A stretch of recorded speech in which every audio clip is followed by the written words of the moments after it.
On my 70th birthday, my daughter said, "Don't expect a party."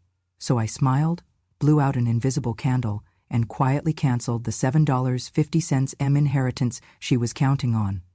"Who would even come to your birthday, huh?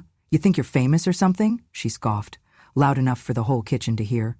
Then she turned to the pantry and grabbed a jar. "Cake does not make you classy, Grandma. If you really want a celebration, I'll stick a candle in a jar of Nutella for you. But a party? Don't even dream about it." She laughed, tossing her hair back like she had just delivered the punchline of a cruel joke. My granddaughter, only 10, giggled along, echoing her mother without understanding the weight of those words. "Yeah," she chimed in, her little voice cutting deeper than she knew. "Grandma's too old for birthdays anyway." I stood there, silent, my hands still dusted with flour from the small vanilla cake I had baked for myself. It was not much, just enough for one, a few strawberries on top. I had placed it gently in the center of the old oak table, next to a frame holding a faded family photo back when my daughter still let me hug her, before success soured her heart. A few white roses from the backyard sat beside it, clipped fresh that morning. I had even lit a single candle, not because I expected anyone to celebrate with me, but because I still believed that acknowledging life, my life, mattered. But at that moment, in the kitchen I helped pay for, in the house my late husband and I bought decades ago, I realized what I had become to them. A ghost that cooked, a nuisance with a pension, a background character in their perfect little show. I did not say a word. I looked at the candle's flame, small but alive. I leaned forward and blew it out, slowly, the way I had done every year since I was a girl. Except this time there was no singing, no clapping, no smiling faces, just silence, and the faint sound of the dishwasher running behind me. I blew out the candle, and with it, I blew out the last flicker of hope that they might still see me as something more than a burden. I did not sigh. I did not speak, because silence had become the only language they seemed willing to hear from me. My daughter grabbed her purse, heels clicking across the tile as she barked instructions to the nanny. "Dinner's in the oven, don't burn it! And keep Mom out of the living room while the team's here, all right? She's always got some story to tell." It gets exhausting. I turned away from the table and walked slowly to my room, the one in the back of the house next to the garage, where the water heater clicks in the middle of the night and the walls sweat in summer. I did not cry. At 70 years old, you learn that some tears are just too old to fall. I closed the door gently behind me and sat on the edge of my bed. It creaked like it always did. I reached under the mattress and pulled out the file folder I kept there, not because I was hiding it, but because I was waiting for a moment like this. A moment that proved, without a doubt, that I no longer owed them anything. Inside that folder was the updated version of my will, signed, sealed, and notarized 3 weeks earlier. I had not told anyone, not even my old friend Doris, who still called me every Tuesday to check if I was alive. They all thought I had left everything, my savings, my bonds, the shares I still quietly owned in a media company I helped fund in the 80s, to my daughter. They assumed, entitled children often do. I pulled out the will, reread the paragraph that made everything official, and smiled, not out of spite, but out of clarity. To my only daughter, who once told me not to expect a birthday party, I bequeath exactly that. Nothing. May she find joy in the silence she so generously gave me. They had no idea the inheritance was worth over $7,500,000, 0 cents. They thought I was just an old voice from the radio, collecting dust and pensions.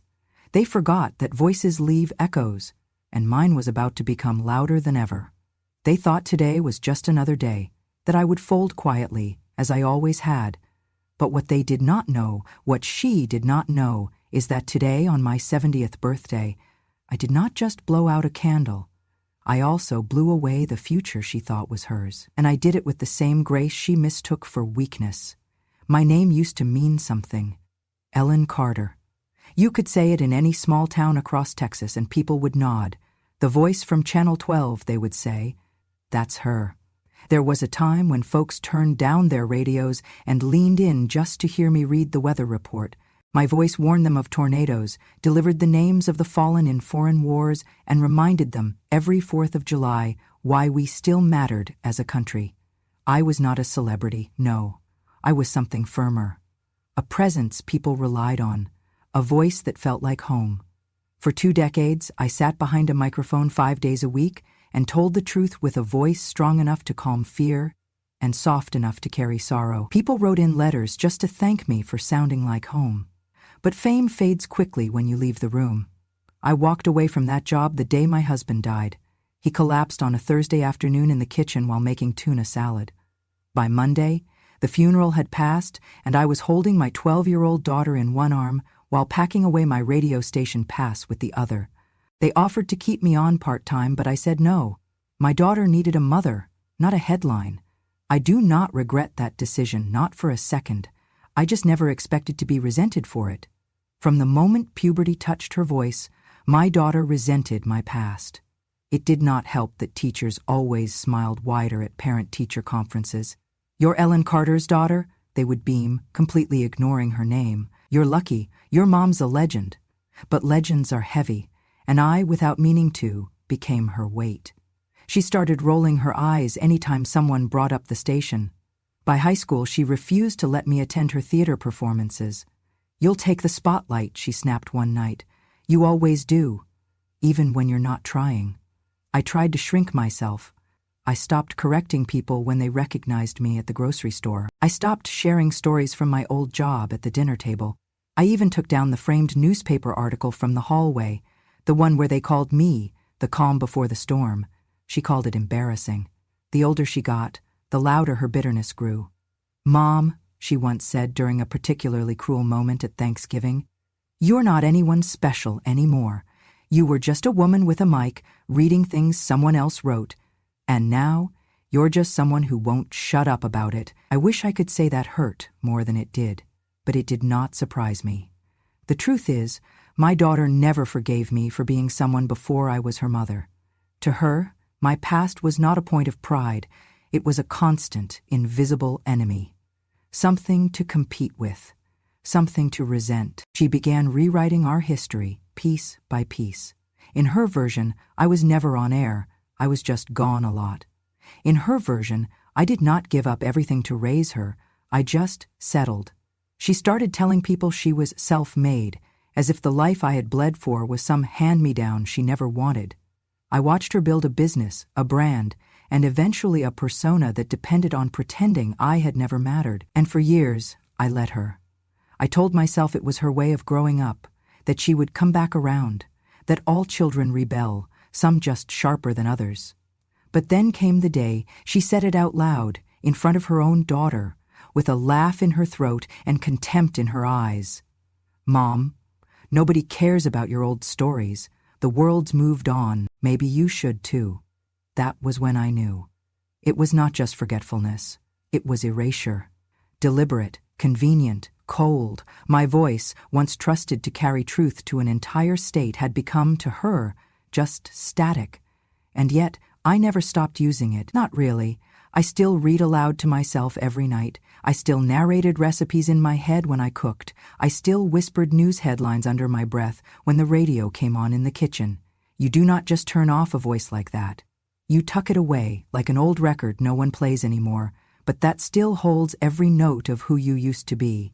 She thought my silence meant I had forgotten how to speak. She was wrong.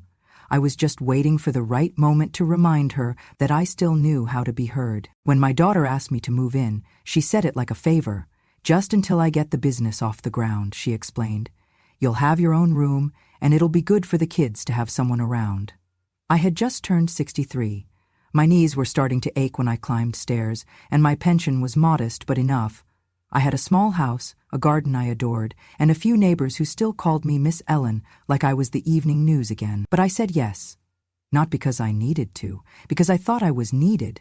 I sold the house, gave her half the proceeds to help with her startup, packed my favorite books, a few old dresses, and the radio from the station I never stopped loving. I told myself it would be temporary, a year, maybe 2, long enough to help her get back on her feet. The first few months were full of promises. "Mom, I couldn't do this without you. You're a lifesaver, just until I find the right nanny." I cooked dinner, picked up the kids from school, sat with them while they did their homework. I was tired, yes, but fulfilled. Then the shift began, slowly at first. My room was moved to the back of the house, not because of space, she said, but so the kids don't wake you up. My favorite armchair disappeared from the living room, donated apparently because it didn't match the aesthetic. She started having guests over, clients, colleagues, brand people, and with them came the instructions. Don't come into the kitchen while we're filming. Try not to be in the hallway when the team arrives. And please, no old stories during dinner. The kids have been having nightmares.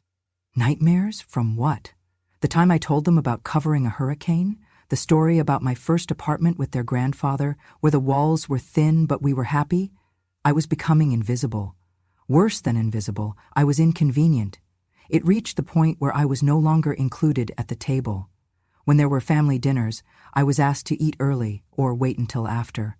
We only have 6 chairs, she once said, shrugging. As if I were not blood. As if I were furniture. She started leaving clothes outside my door. These are for you, she said once, holding up a pair of beige sweatpants and a shapeless cardigan. Just something more comfortable to wear around the house, you know? In case someone drops by. Translation, your old dresses embarrass me. You embarrass me. I began to feel like I was taking up space that no one wanted to admit was mine. I cooked their meals, folded their laundry, rocked her youngest to sleep through a fever while she attended a launch party, and yet I was spoken to like a volunteer who had overstayed her welcome. But I kept quiet. That is what women of my generation do. We endure. We don't explode, we erode. Until that afternoon. It was a Sunday. My daughter was hosting a garden luncheon for her new wellness brand. The backyard was pristine, white chairs, crystal pitchers of lemon water, little signs that said breathe in cursive. I helped set up the tables. I wasn't asked to, but I did it anyway, out of habit, maybe, out of hope. I wore a soft blue dress that I used to wear to church, modest, simple, a little faded, but still me. As I passed one of the guests a plate of cucumber sandwiches, she smiled politely and asked, "Do you do the landscaping as well or just the catering?" I blinked. She was serious. Before I could speak, I looked at my daughter, just a few feet away. She heard it. I know she did. She looked at me, then at the woman, and instead of correcting her, she laughed. "I get that a lot," she said. "Mom's always fussing in the garden." That was it. "No, she's not the gardener, she's my mother. No, she built everything I have." That laugh, light, effortless, told me everything. Image was more important than truth, and I was no longer part of hers, just a small, polite chuckle that kept her image intact. I excused myself and went inside. Sat in the laundry room, on the cold tile floor, between a basket of folded towels and a mop I used more often than I should. I did not cry. Instead, I reached into my apron pocket and pulled out the old lapel mic from my broadcasting days. It was silly, I know. I kept it with me like a talisman, a reminder that I once had a voice, that I once mattered. Sitting there, I clipped it onto my collar, not because anyone was listening, but because it reminded me that I still had something to say. It was just a box, wooden, walnut-stained, with a small gold clasp. I had polished it the night before with a soft cloth and trembling hands. Inside, wrapped in blue velvet, lay the family heirloom, my mother's jewelry set, a modest string of pearls, a matching brooch, and earrings shaped like tiny blossoms. Not valuable by market standards, but rich in meaning. My grandmother wore them on her wedding day. My mother wore them the day she voted for the first time. I wore them when I spoke at my husband's funeral. I gave it to my daughter on a Thursday afternoon, thinking perhaps sentiment still meant something. She opened the box, stared for a beat, then scoffed. "This looks like it belongs in a museum, not on my neck," she said, half laughing. "You really think I'd wear this?" She pushed the box across the table with one finger as if it contained dust instead of history. "I'm not into vintage, Mom. Besides, I already have a stylist." I sat across from her, my hands folded tightly in my lap. I wanted to say something, anything, but the words caught in my throat like fishhooks. So I nodded, took the box back, and left it on the kitchen counter like an abandoned gift. By dinner, it was gone. I never saw it again. 2 days later, I found it in the junk drawer, next to expired coupons and spare charger cords. That weekend, I tried again. I cooked her favorite, roast chicken with rosemary, mashed potatoes with cream, cornbread from scratch. I set the table with cloth napkins and real plates, not the disposable kind she usually used. I even lit a candle, hoping maybe the warm light would soften whatever wall had grown between us. My granddaughter sat across from me, chattering about school and a book she was reading. She liked it when I told stories, especially the ones about when I worked at the station. Her eyes would light up when I did the old sign-off voice. "This is Ellen Carter, Channel 12 News, wishing you a safe night and a better morning." So as we ate, she asked about the time I covered the blizzard in '82. I smiled, opened my mouth, and began. I remember that winter like it was yesterday.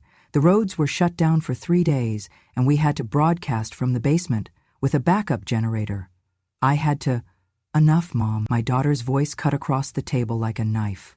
"Can we just eat without hearing another war story? God, it's always some disaster with you. The kids don't need that." I stopped mid-sentence. The candle flickered. My granddaughter looked down at her plate, embarrassed. My son-in-law kept chewing, unfazed.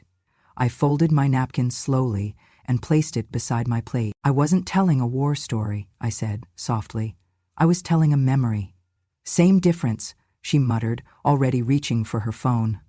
"No one wants to hear it." I excused myself from the table and went to my room, though at that point, calling it my room felt generous. It was the converted laundry room with no closet and a view of the fence. I closed the door, sat on the bed, and reached under it. There, in a shoebox taped with aging masking tape, lay my old cassette recorder.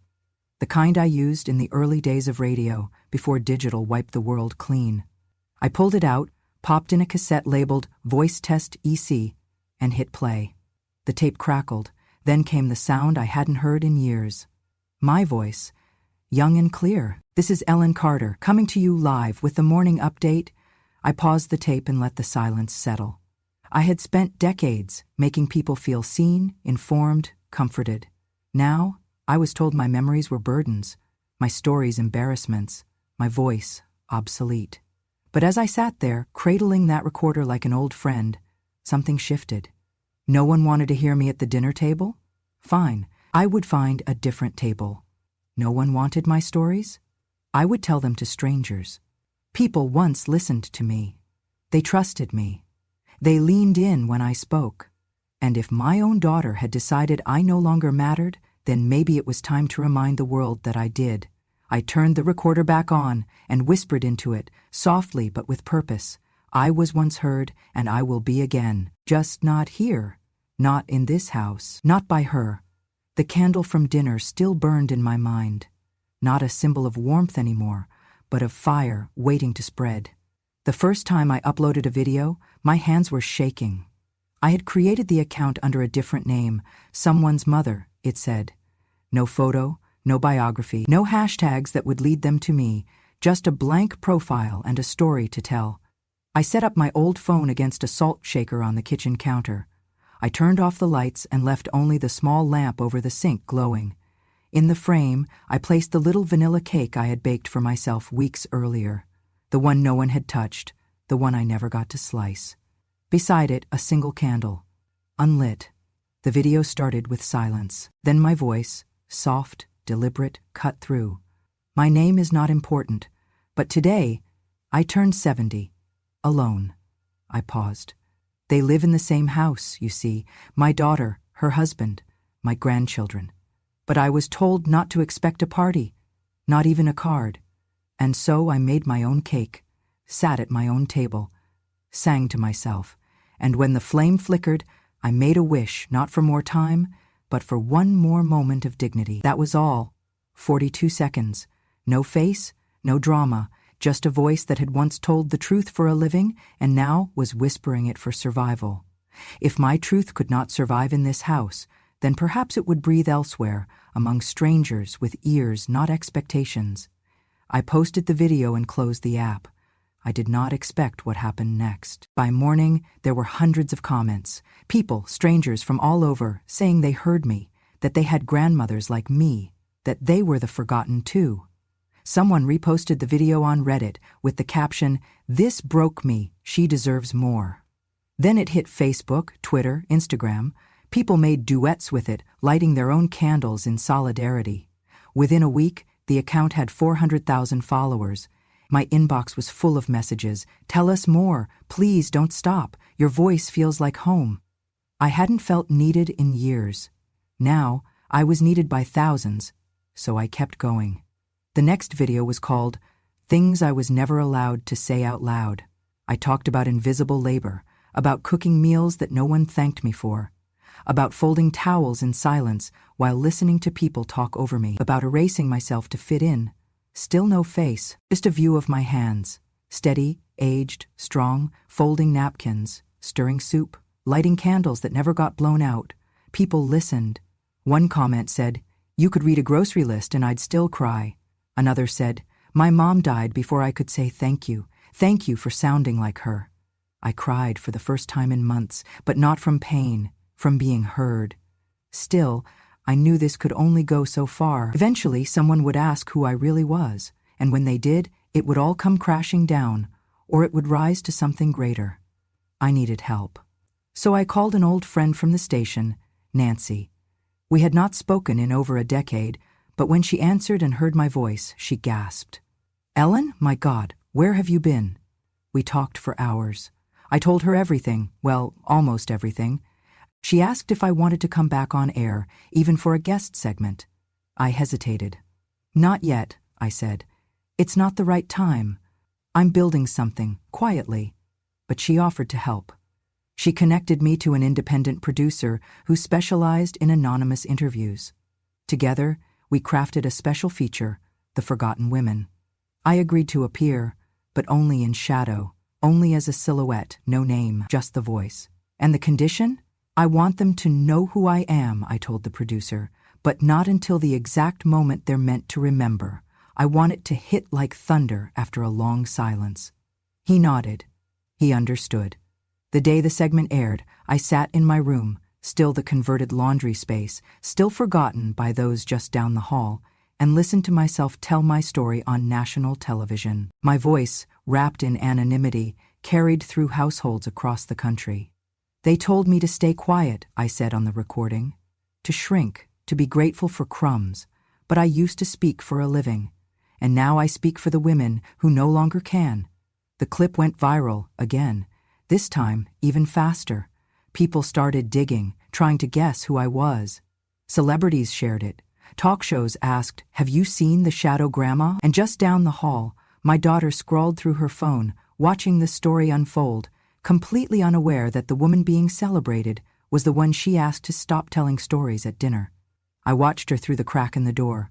She had no idea, and that was the most delicious part of all. I never expected it to explode the way it did. One morning, my face, well, the blurred outline of it was on television screens across the country. Grandma's Lonely Birthday, they called it. A soft, haunting clip of a woman lighting a candle for herself, with a voice that made even the most hardened newscasters pause.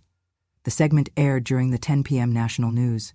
The anchor, a polished man with a smooth baritone, introduced it like a eulogy. "Tonight," he said, "a story that has touched the hearts of millions.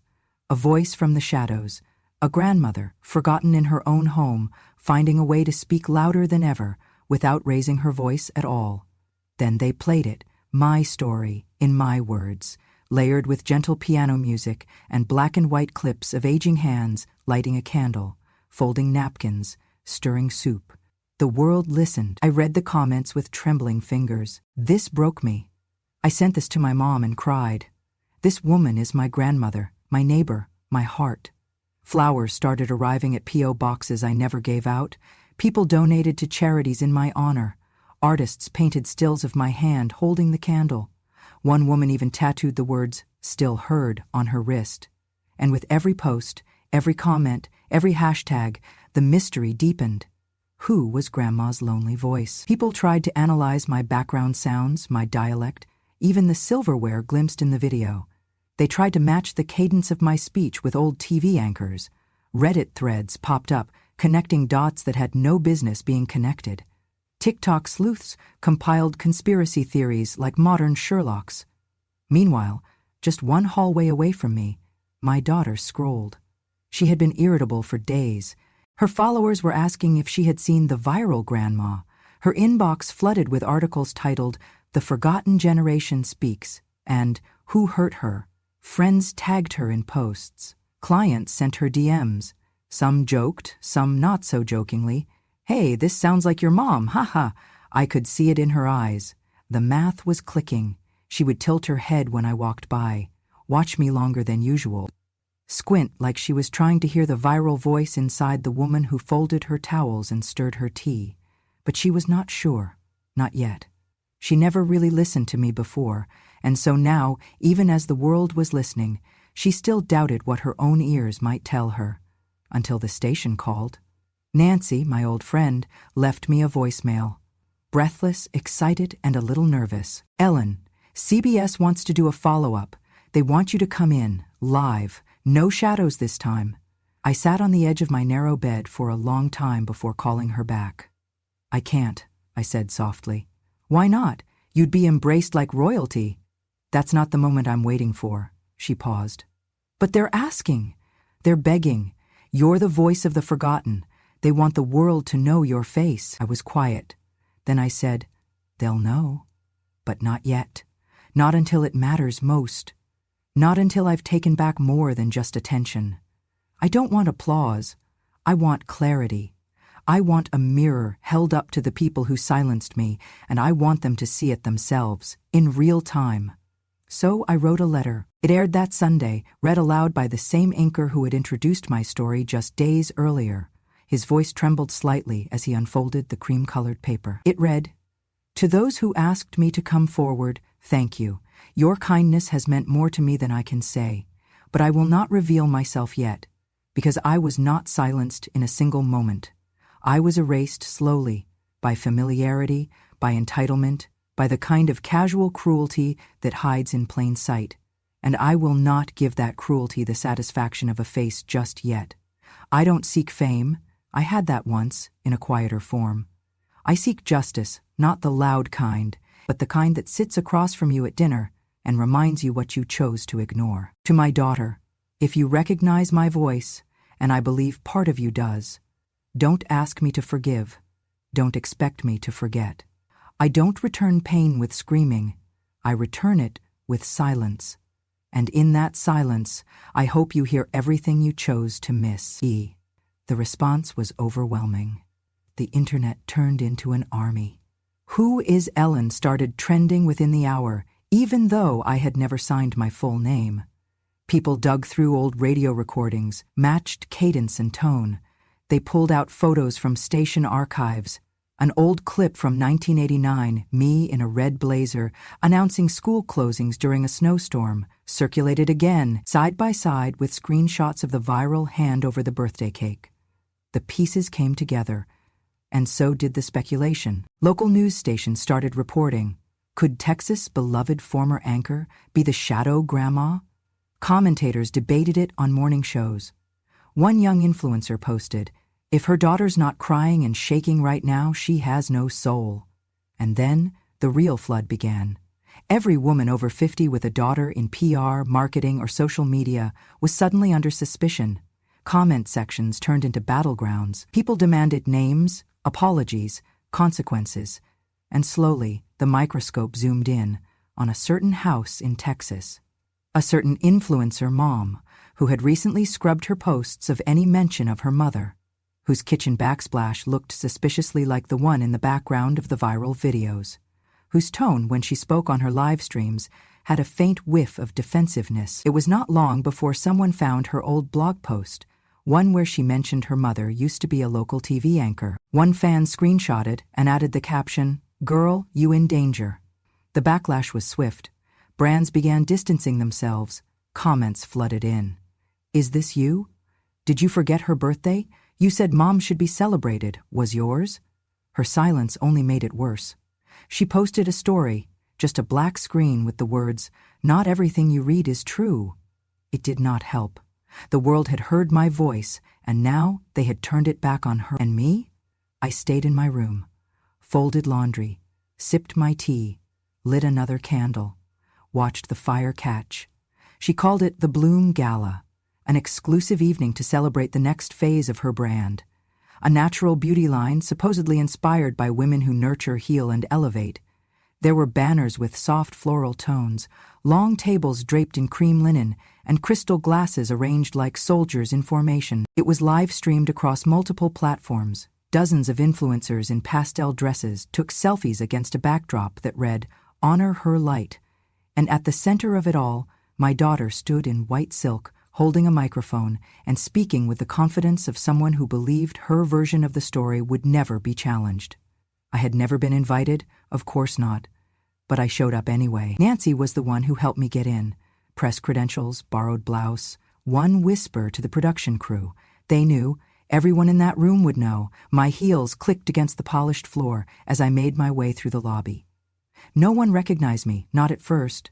I looked like any other elegant older woman, possibly a donor, maybe a mentor. I even smiled at the staff as I walked by, as if I belonged there. Inside, the room pulsed with quiet glamour. Soft music, white roses, glasses of champagne, lifted mid-set. And at the front, my daughter, center stage, soaking in the spotlight she had fought so ruthlessly to maintain. She began her speech with a breathy, practiced sincerity. This brand is about honoring the women who raised us. The mothers, the grandmothers, the caretakers whose strength made our beauty possible. I nearly laughed, but I did not come for laughter. I came for the moment. The moment we had planned with the production team. The moment when the screens, massive LED walls behind her, would shift from brand slogans to something far more honest. And then it happened. The music faded, the lights dimmed, and suddenly, projected behind my daughter, was the familiar image of a single flickering candle. My voice, soft but unmistakable, filled the room. My name is not important, but today I turned 70. Alone, gasps rippled through the audience. Phones went up, the live stream paused, then spiked in viewers by the tens of thousands. My daughter froze. Her eyes darted across the crowd as the video continued. They live in the same house, you see, but I was told not to expect a party. Somewhere, someone whispered. That's her. That's the grandma. Cameras turned, and then the spotlight found me. I was standing near the back, hands clasped, face steady. Someone yelled, "Grandma just crashed her daughter's fundraiser!" I stepped forward, slow, deliberate, like a woman who'd waited her whole life for this walk. The crowd parted as I moved through it, and by the time I reached the stage, the only sound in the room was the echo of my shoes. She was still frozen, microphone in hand, mouth slightly open. I took the mic gently. She did not resist.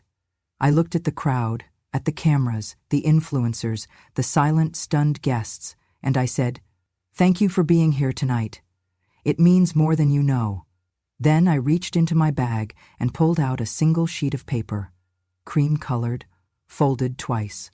My will. I unfolded it slowly and read, "To my only daughter, who once told me I did not deserve a birthday party, today I return the favor. You do not deserve the fortune you counted on. You do not deserve the silence I once gave you. You do not deserve a legacy built on lies." A ripple of murmurs swept through the room. I continued, "This is my updated will, notarized, filed, legal. The entirety of my estate, including my savings, my investments, and the property you once assumed would be yours, has been transferred to the Still Heard Foundation, a fund supporting elderly women who have been neglected by those they raised." I folded the paper, looked my daughter in the eye, and finished. "You told me I was too old for candles, too old for stories, too old to matter. But tonight you learned something I always knew. Voices don't age. They wait." The room erupted. Not with cheers, not yet, but with cameras, with gasps, with the buzzing sound of truth cracking glass. I stepped down, handed the microphone back to the MC, who stared at me like I was the main event, and walked through the crowd as applause began to build, soft at first, then growing. People reached out to touch my arm, to thank me, to say, "I wish my grandmother could have done that." My daughter just stood there, still holding the mic, still waiting for someone to save her from the silence I had once endured alone. No one did. I named it Grandma Voices. Not after myself, not for recognition, but for every woman who ever rocked a crying baby in the dark, then cried alone in the same chair hours later. For every mother who gave everything, and was told she gave too little. For every grandmother who raised generations but was dismissed as background noise the moment the spotlight shifted. I took the full $7,500,000, 0 cents, my estate, my savings, my hidden shares, every cent they assumed was already theirs, and poured it into the foundation. A place where forgotten women could speak, be filmed, be heard. A recording studio, modest but warm, was built in the center of a quiet town, with velvet chairs and soft lighting. The first thing you see when you walk in is a sign above the door. Your voice didn't vanish, it was just waiting for the right room. They came in droves. Women in their 70s, 80s, even 90s, women with shaking hands and eyes full of memory. They told stories about wars, miscarriages, love letters burned in kitchen sinks, sons who never called, husbands who forgot birthdays, and the one dress they kept for 40 years, hoping someone would notice. I sat in that room too, sometimes just listening, sometimes reading the letters we received from daughters who regretted everything, sons who finally understood, grandchildren who said they would do better. As for my own daughter, she tried, in her way. She released a public statement, said she had been blindsided, that she respected her mother's voice and was grateful for the lessons learned. Then came the private email. Only 3 sentences, but heavy with a weight she had never carried before. 3 sentences long. "I'm sorry, Mom. I didn't know it hurt that much. Can we talk?" I stared at it for a long time, and then I wrote back. Sorry is a word. I needed action. I waited too long for both. Now I choose peace, and peace, for me, means distance. I hope you find clarity, but I do not owe you my presence anymore. She never replied. I wasn't angry. I was just finished. And that, I learned, is its own kind of forgiveness. Sometime later, I was invited to Oprah's show. Not the main couch, not a headline segment, just a quiet feature titled Women Who Changed the Narrative. I sat under the soft lights, hands folded, and spoke not as a victim, but as a woman who remembered. I was never angry they forgot my birthday, I said on camera. I was angry they forgot I was still alive. Oprah leaned forward, her voice warm. What do you want people to remember? I smiled. That I didn't disappear. I stepped back so I could step forward again on my own terms. The segment aired on a Tuesday night. On Wednesday, we received over 4,000 letters. One was from a woman in Montana who wrote, "Your voice brought my mother and I back together." Another from a girl in Brooklyn, "I showed my grandma your video and now she's teaching me to sew, thank you." But my favorite came from a boy, maybe 10, who scrawled in big, crooked letters, "Dear Grandma Lady, you're not alone anymore. You have the internet." I laughed until I cried. And then I sat down, pen in hand, and wrote one final story. The one you're hearing now. I never needed a birthday party. I didn't need a balloon or a banner or a cake with my name on it. I just needed someone, anyone, to look me in the eyes and remember I was here. Not as a mother, not as a helper, not as a burden, but as a person, a whole person. So if you're listening now and you're wondering what to do for the woman in your life who gave you everything, start by saying her name, and then listen. Because her voice never left, you just stopped hearing it. And she never stopped speaking. She just needed the world to finally sit down and listen. If this story touched something deep inside you, if it reminded you of your own grandmother, your mother, or even a part of yourself that was once overlooked, silenced, or forgotten, then stay with us. Because here, on Grandma True Stories, we do not just tell stories. We remember them. We honor the voices that once whispered from the corners of kitchens, the backs of church pews, and the edges of family photos. We listen to the women who were told to stay quiet and watch what happens when they finally speak. So if you believe in justice that whispers instead of screams, if you believe revenge doesn't always need to be loud, and if you believe that wisdom doesn't age, it deepens, then subscribe to Grandma True Stories. Because when a grandma speaks, the world finally listens. Subscribe now and let the silence end, one true story at a time.